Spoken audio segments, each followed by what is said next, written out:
சிங்காசனத்திலே வீற்றிருக்கிற சர்வ வல்லமையுள்ள தேவனுக்கு மகிமை உண்டாவதாக. கிறிஸ்துவுக்குள் அன்பான சகோதர சகோதரிகள், உங்கள் அனைவருக்கும் என் அன்பின் வாழ்த்துதலை தெரிவித்துக் கொள்கிறேன். இந்த நாளுக்கான கர்த்தருடைய வார்த்தை யாத்திராகமம் 3ஆம் அதிகாரம் 4வது வசனம். அவன் பார்க்கும்படி கிட்ட வருகிறதை கர்த்தர் கண்டார். முச்செடியின் நடுவிலிருந்து தேவன் அவனை நோக்கி, மோசே மோசே என்று கூப்பிட்டார். அவன், இதோ அடியேன் என்றான். ஆமேன்.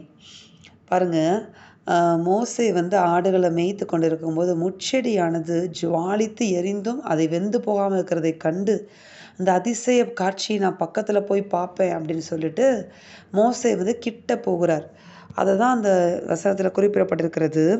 அவன் பார்க்கும்படி கிட்ட வருகிறதை கர்த்தர் கண்டார். ஆமேன். பாருங்களேன், கிட்ட வருகிறத கர்த்தர் கண்டு என்ன செய்கிறார்? மோசே பேரை சொல்லி கூப்பிட்டு மோசையோடு பேச ஆரம்பிக்கிறார். ஆமேன். இதே போல தான் பாருங்கள், நம்மகிட்டே ஆண்டவர் எதிர்பார்க்கிறார். அவர் கிட்ட நம்ம நெருங்கி வரும் பொழுது அவருடைய சத்தத்தை நாம் கேட்க முடியும். அவர் நம்ம பேரை சொல்லி அழைத்து நம்மிடத்துல பேசுகிற காரியத்தை, எதை குறித்து பேசுகிறார், யாரை குறித்து பேசுகிறார், என்ன பேசுகிறார் அப்படிங்கிறத நம்மளால் தெளிவாக கேட்டு புரிந்து அறிந்து கொள்ள முடியும். ஆமேன். மோசையை கூப்பிட்ட தேவன் மோசையோடு பெரிய காரியங்களை இந்த அதிகாரத்தில் பேசி இருக்கிறார். இஸ்ரவேல் ஜனங்களை எகிப்திலிருந்து மீட்பதை குறித்து ஆண்டவர் மோசையை கூப்பிட்டு அதுக்கப்புறம் கண்டினியூஸாக மோசைக்கிட்ட பேசுகிறத நம்மளால் பார்க்க முடியும். ஆமேன். அப்போ இப்படிப்பட்ட ஒரு ஆசீர்வாதம், இப்படிப்பட்ட ஒரு ஆண்டவருடைய சத்தத்தை கேட்கிற இந்த பாக்கியம் எப்போ நம்மளுக்கு கிடைக்கும் அப்படின்னு நீங்கள் பார்த்தீங்கன்னா, ஆண்டவர் கிட்ட நீங்கள் வரும்போது ஆண்டவருடைய சத்தத்தை நீங்கள் கேட்க முடியும் என்று ஆண்டவர் சொல்லுகிறார். ஆமேன். பொதுவாக நீங்கள் பார்த்தீங்கன்னா, நம்மளுக்கு தூரமாக இருந்து ஒரு நபர் நம்மளை கூப்பிடுறாங்கன்னு வைத்துக்கொள்ளுங்களேன். அது சம்டைம்ஸ் நம்ம காதுகளில் கேட்கவே கேட்காது. பார்த்துருக்குறீங்களா? அவங்க கூப்பிட்டுக்கிட்டே இருப்பாங்க, ஆனாலும் என்ன செய்யாதுன்னா நம்மளுக்கு கேட்காது.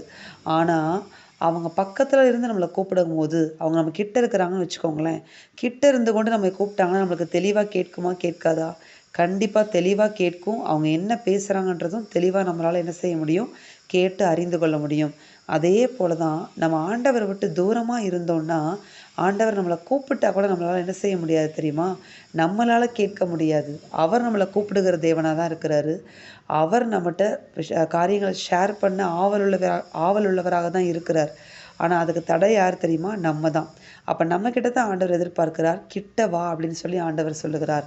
அவரை கிட்ட நீங்கள் சேரும்போது, அவர் கிட்ட நீங்கள் போகும்போது, அவருடைய சத்தத்தை உங்களால் இந்த மோசை கேட்டது போல தெளிவாக கேட்க முடியும் என்று ஆண்டவர் சொல்லுகிறார்.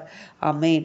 அப்படி தெளிவாக கேட்டு அவர் எந்த காரியத்துக்காக உங்களை அழைத்தாரோ அந்த அழைப்பு குறித்தும், உங்களுடைய தெரிந்து கொள்ளுதலை குறித்தும், நீங்கள் அடுத்து என்ன செய்யணும், எப்படி செய்யணும், எல்லா காரியங்களை குறித்தும் உங்களை லீட் பண்ண தேவன் வல்லமை உள்ளவராக இருக்கிறார். அதுக்கு ஒவ்வொரு தடவையும் ஆண்டவரை கிட்டி சேர்ந்து காரியங்களை தேவனத்திலிருந்து பெற்றுக்கொண்டு வருவார். அதே போல் நாமும் கூட ஒவ்வொரு தடவையும் ஆண்டவரை கிட்டி சேரும்போது கர்த்தர் நம்மோடு பேசுகிற தேவனாக இருக்கிறார். நம்மோட காரியங்களை ஷேர் பண்ணுகிற தேவனாக இருக்கிறார். அவருடைய சத்தத்தை நம்ம தெளிவாக கேட்டு அவருடைய சித்தத்தை நாம் செய்ய முடியும். மோசே இப்படி தான் செய்தார். ஒவ்வொரு தடவையும் ஆண்டவரை கிட்டி சேருவார். ஆண்டவர் அவரோடு பேசுவார். அவர் சத்தத்தை கேட்டு அவருடைய சித்தத்தை அழகாய் செய்து முடித்தார் மோசே. அதே போல் நாமும் செய்து முடிக்க வேண்டுமானால் அவருடைய கிட்ட போகிற அனுபவத்துக்குள்ளாக நாம் வர வேண்டும்.